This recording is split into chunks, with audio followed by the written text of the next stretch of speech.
আসসালামু আলাইকুম। চলে আসলাম আপনাদের সাথে বড় একটা ব্লগ ভিডিও নিয়ে। তো আজ দেখাবো কিভাবে সহজে বাসায় তৈরি করবেন খাঁটি ঘি। তো আমি ঘিটা তৈরি করার জন্য এখানে আমি নিয়েছি কিছুটা দুধের সর। তো সরটা আমি আগে থেকেই করে রেখেছিলাম। তো দেখুন, এই যে সরটা এখানে 1.5টা পট। তো এখানে কতটুকু আমি আর মাপ করি নাই। তো এখন আমি এখান থেকে কিছুটা সর ব্লেন্ডারে দিয়ে দিছি। আমার সরগুলো অল্প অল্প করে জমিয়েছিলাম, ফ্রিজে রেখে দিয়েছিলাম।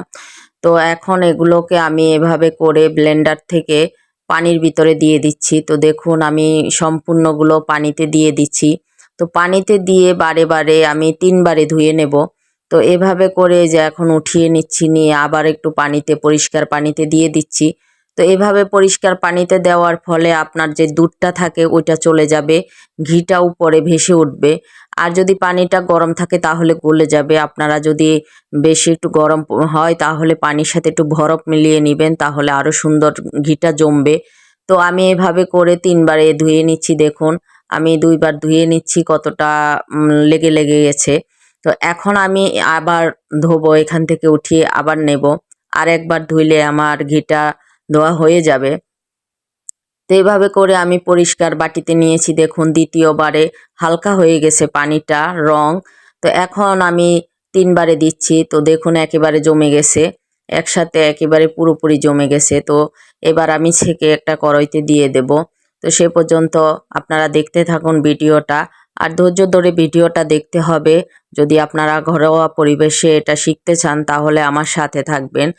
একেবারে কম খরচে, কম কষ্টে এভাবে ঘি তৈরি করা যায় একেবারে স্বাস্থ্যসম্মত উপায়ে। তো আপনারা চেষ্টা করবেন বাসায় ঘি তৈরি করার জন্য।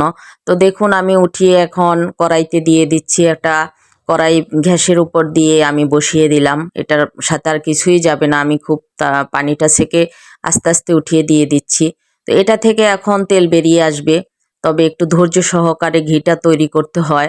আর আস্তে আস্তে নাড়া দিতে হয়, তা না হলে লেগে যাবে। যেহেতু এটা দুধের স্বর, তো একটু খেয়াল রেখে আস্তে আস্তে করে নাড়াচাড়া করতে হবে, যেহেতু এটা পোড়া না লেগে যায়। তো সেই দিকটা সবাই খেয়াল রাখবেন। আর ঘি পোড়া লাগলে, পোড়া গন্ধে ঘিটা স্মেল ভালো আসবে না। তো দেখুন কতটা সুন্দর হচ্ছে, এভাবে ফেনা হয়ে গেছে। ফেনাটা যখন আস্তে আস্তে ধীরে ধীরে কমে আসবে, যখন আপনার ঘিটা তৈরি হতে থাকবে, তখন দেখবেন ফেনাটাও কমে আসবে। তো দেখুন কীরকম হচ্ছে। আমি পুরো ভিডিওটাই আপনাদের সামনে তুলে ধরেছি, তারপরে একটু কেটে কেটে দিয়েছি, তা না হলে তো অনেক টাইম যাবে। এখানে আমার প্রায় 1 ঘন্টার মতো লেগেছিল।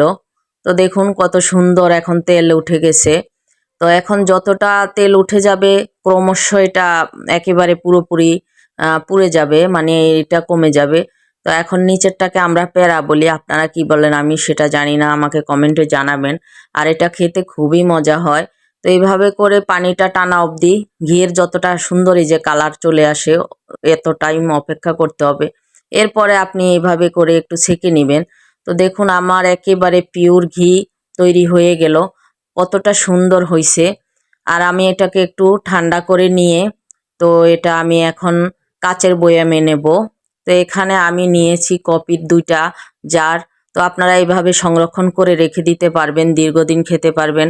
হাতে তৈরি করা ঘি, কতটা গ্রান, সমস্ত ঘর ভরে গেছে গ্রানে। তো আপনারাও চেষ্টা করবেন আমার মতো ঘি তৈরি করার জন্য। আর আমি খুব সহজে দেখিয়েছি। ভালো লাগলে আমাকে একটু কমেন্ট করে জানাবেন, আমার ভিডিওটা শেয়ার করে দিবেন। সবাই পাশে থাকবেন, সবাই সুস্থ থাকবেন। আল্লাহ হাফেজ।